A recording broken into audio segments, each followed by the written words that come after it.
Good evening प्यारे बच्चों। जैसा कि आप क्लास 10th का जो सॉल्व करा रहे हैं उसमें आपका 2024 का सेट 1 सेट 2 कंप्लीट हो चुका है। अब सेट टी का जो सेक्शन ए है उसको हम स्टार्ट कर रहे हैं और बहुत ज़्यादा देर न करते हुए बस इतना आपसे कहेंगे कि जैसा भी आपको पढ़ने में लग रहा हो कमेंट में जरूर बताइएगा और अपने यार दोस्त मित्रों को जरूर इसको शेयर कर दीजिए ताकि वो भी इसको पढ़ सके और इसका लाभ ले सके। आइए पहला प्रश्न लेते हैं। जैसे कह रहा है कि यदि 26,156 का एलसीएम जो है वो 156 है तो इसका HCF क्या होगा। तो बहुत आसान सा प्रश्न है जिसे आप लोगों को पढ़ाया गया होगा या पढ़े होंगे कि प्रथम संख्या गुणा द्वितीय संख्या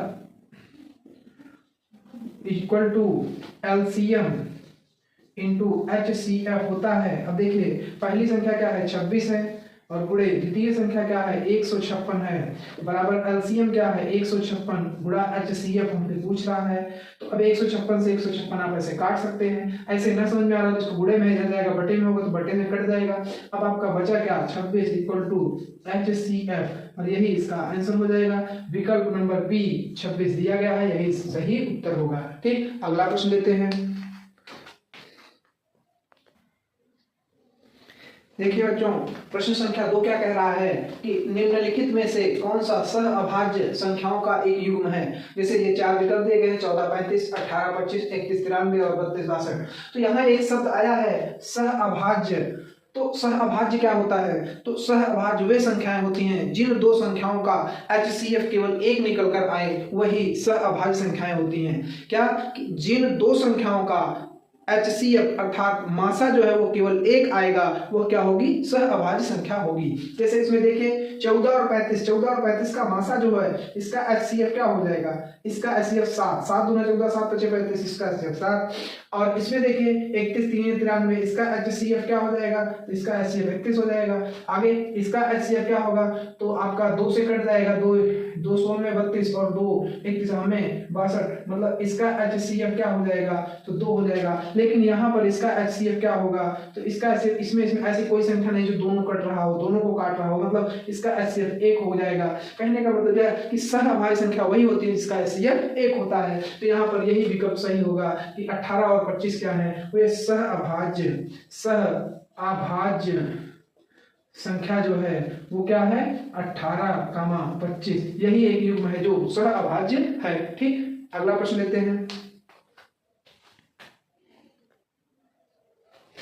देखिए बच्चों अगला प्रश्न लेते हैं। कह रहा है बिंदु 5,0 और -12,0 के बीच की दूरी क्या होगी। देखिए दो बिंदुओं के बीच की दूरी, जैसे बिंदु ये है और ये बिंदु, इसको मिला दीजिए। ये 5,0 है, ये -12,0 है। तो दोनों बिंदुओं के बीच की दूरी d √ x2 - x1 का वर्ग होता है प्लस y2 - y1 का वर्ग होता है। तो ये क्या है आपका x1 y1 है, ये क्या है x2 y2 है। वैल्यू रखिए आप, तो आपका x2 - 12 - x1 - 5 का वर्ग प्लस 0 - 0 का वर्ग।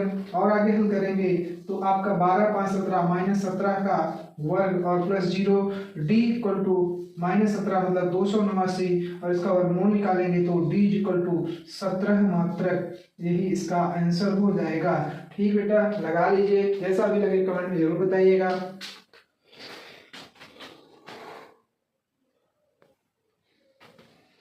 देखिए प्यारे बच्चों अगला प्रश्न है। कह रहा है वह छोटी से छोटी संख्या जिसको 35, 56 और 91 से विभाजित करने पर प्रत्येक दशा में 7 शेषफल बचे। मतलब बारी बारी तरह इन तीनों से हम उसमें उस संख्या में भाग करें तो शेषफल 7 आ जाए। तो पहले तो ये निकालें कि इन तीनों से वह कौन सी संख्या है जो पूरी कट जाए। तो इसका एलसीएम निकालना होगा।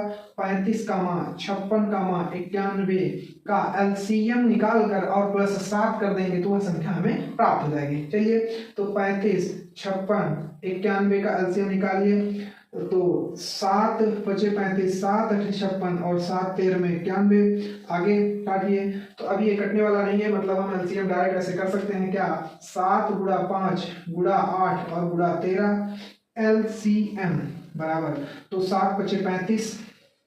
देखिए 7 × 5 और × 8 × 24 की 4 यहाँ से लगा दो, 8 × 9 8 2 10 13 ठीक से 4। आगे फिर 7 × 5 के 20 जीरो यहाँ से लगा दो, 5 0 0 नहीं 2 5 × 9 5 और उसके बाद फिर 7 से गुणा कराएंगे, 7 0 0, 7 दूना 14 की 4, हंस लगा 1 7 से 35 1 36। मतलब कहने का यह है कि 3640 जो होगी वह 35 से भी कट जाएगी, 56 से भी कट जाएगी और 91 से भी पूरा पूरा कट जाएगा, लेकिन हमको 7 शेषफल बचाना है। इसलिए संख्या बराबर जो होगी, संख्या बराबर आपका 3640 और प्लस 7 अर्थात 3647 हो जाएगा। यही आंसर होगा। तो विकल्प में देखिए 3647 विकल्प सी सही है, यही इसका उत्तर होगा। ठीक है, हम लेते हैं अगला प्रश्न, इसे आप नोट कर लीजिए, अच्छे से समझ लीजिए।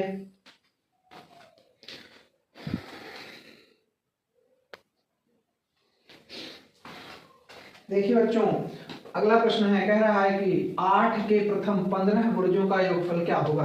विकल्प में दिए गए हैं 4 ऑप्शंस। तो आप देखिए 8 के पहले तो 8 के प्रथम 15 गुणज कौन से हैं। तो 8 के प्रथम 15 गुणज का अर्थ यह है कि 8 का पहाड़ा पढ़िए आप, 8 का 8 8 दूना 16, 8 त्रिक 24, 8 चौक 32, 8 पंचे 40 और डाट डाट डाट कितने पदों तक, 15 पदों तक यह एक श्रेणी बन जाएगी। ठीक, अब इसका योगफल निकालना है। तो यहाँ से a बराबर आपको मिला 8, d बराबर भी 8 मिल गया और n बराबर आपका मिल गया 15। तो अब देखिए यस 15 इक्वल टू क्या कर देंगे, यस 15 इक्वल टू 15/2, 2a का मतलब 2 into 8, 2a plus n minus 1 into D.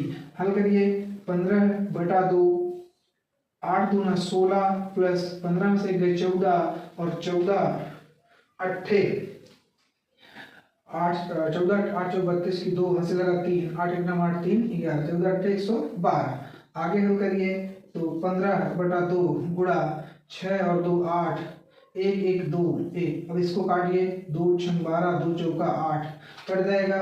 और अब आगे यहाँ 15 गुणे 64 अर्थात 15 चौका 60 की 0 हासिल लगा 6 और 15 छक्का 90, 6 96, 960। विकल्प में आपका पहला विकल्प सही है, यही इसका उत्तर हो जाएगा। ठीक, अगला प्रश्न लेते हैं।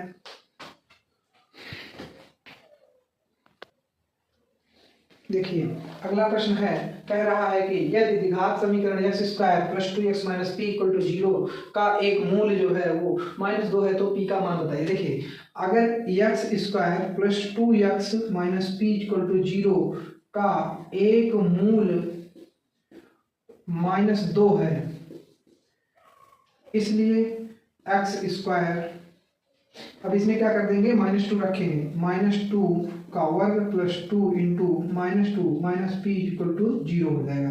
तो 2 -2 का वर्ग करेंगे तो 4 और फिर 2 दूना 4 तो फिर -4 और माइनस पी इक्वल टू 0, 4 से 4 कट गया, p इक्वल टू 0 आ जाएगा, p इक्वल टू 0। ये आपका विकल्प ए सही है। ठीक, नोट कर लीजिए। हम लेते हैं अगला प्रश्न।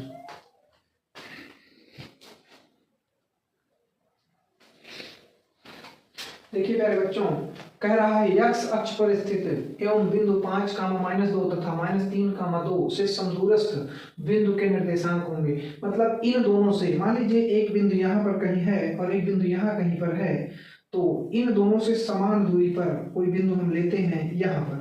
मतलब यह 5, -2 है और यह -3, 2 है। ठीक, ये है। अब कह रहा है कि यह बिंदु किस पर स्थित है, x अक्ष पर स्थित है। अगर यह x अक्ष पर स्थित है, इसका मतलब है कि x, y बराबर 0 मिल जाएगा हमको। ठीक, अगर कोई बिंदु x अक्ष पर है तो y बराबर 0 और कोई बिंदु y अक्ष पर है तो x बराबर 0 हो जाता है। तो अब देखिए ये दोनों समान है, मतलब यह p है, यह q है, यह r है। तो कह रहा है समदूरस्थ है, मतलब ये कि p r की दूरी बराबर है q r की दूरी। तो समदूरस्थ है तो बिंदु के निशान का मतलब हमको x के मान निकालने हैं। हालांकि अभी देखो, जैसे हम x का मान 0 लिखे, या तो a हो सकता है या तो d हो सकता है, c और b तो हो ही नहीं सकता क्योंकि इसमें लास्ट में 2 है, इसमें 1 है। मतलब या तो d होगा या तो a होगा, लेकिन कंफर्म करने के लिए हम इसके बीच की दूरी और इसके बीच की दूरी निकालते हैं। देखिए x2 - x1 तो x - 5 का वर्ग प्लस 0 - +2 का वर्ग और बराबर होगा x - +3 का वर्ग और प्लस 0 - 2 का वर्ग। रूट से रूट कट जाएगा, x - 5 का वर्ग और प्लस 2 दूना 4 बराबर x प्लस 3 का वर्ग और प्लस 2 दूना 4, तो 4 से 4 भी कट जाएगा। और अब हम देखें तो तो हल करिए इसको, आप इसको हल करेंगे तो A square plus B square minus 5 दूना 10 यक्स बराबर A square plus B square और प्लस 3 दूना 6 यक्स। यक्स स्क्वायर से यक्स स्क्वायर कट जाएगा, 25 माइनस 9 बराबर 6 यक्स प्लस 10 यक्स। 25 में से 9 घटाओगे तो 16 बराबर 10 6 16 यक्स और 16 बटा 16 बराबर यक्स, अर्थात यक्स इज इक्वल टू 1 आएगा। मतलब आपका 1,0 जो होगा वही आंसर होगा। 1,0 कहाँ आ रहा है? विकल्प डी में आ रहा है, अर्थात विकल्प डी सही है। ठीक है, नोट कर लीजिए। हम लेते हैं अगला प्रश्न।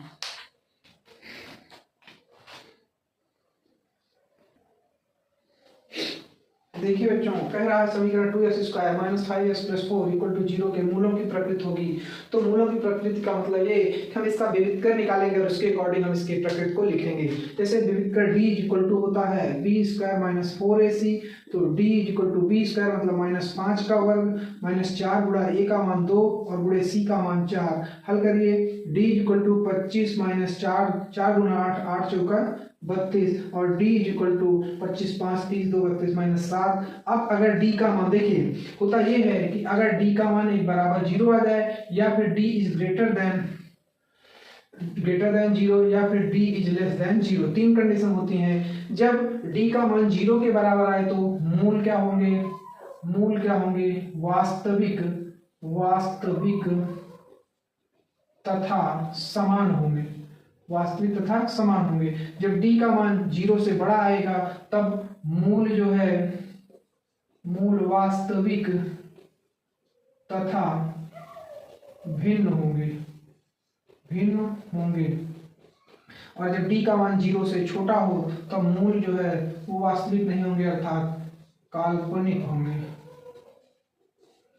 ठीक, तो इसमें देखिए d का मान माइनस आता है अर्थात 0 से छोटा है, अर्थात क्या होंगे? मूल जो है वास्तविक नहीं होंगे। वास्तविक नहीं होंगे। ठीक, इसका यही विकल्प में होगा आंसर। ठीक, मूल वास्तविक नहीं होंगे। और मूल वास्तविक नहीं होंगे, विकल्प ये भी हो सकता है मूल काल्पनिक होंगे। तो चाहे जो विकल्प में हो आप उस हिसाब से लगा लीजिएगा। वैसे लिखा है मूल वास्तविक नहीं, ब्रैकेट में काल्पनिक है। ठीक, तो अगला प्रश्न लेते हैं, इसको नोट कर लीजिए।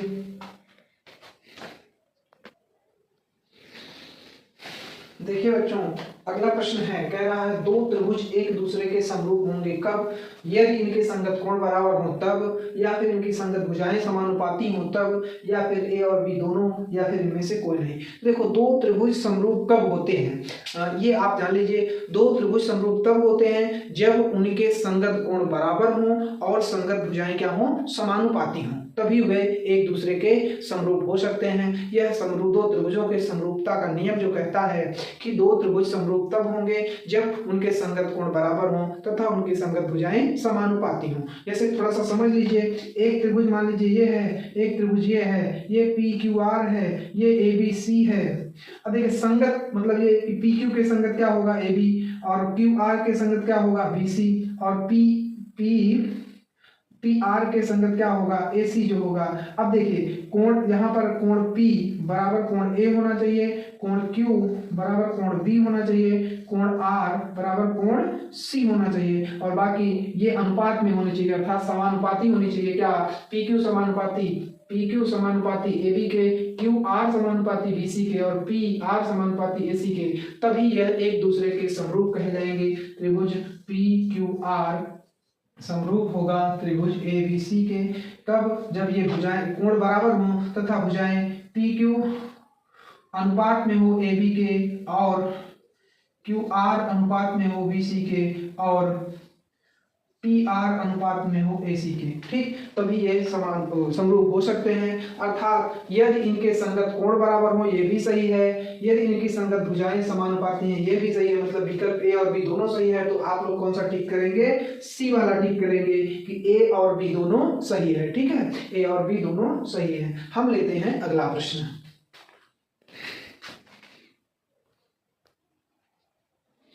देखिए बच्चों, ये कह रहा है कि ओडीसी जो है वो ओबीए के क्या है, ये एक दूसरे के समरूप त्रिभुज हैं। यदि बीओसी बराबर 125 दिया है और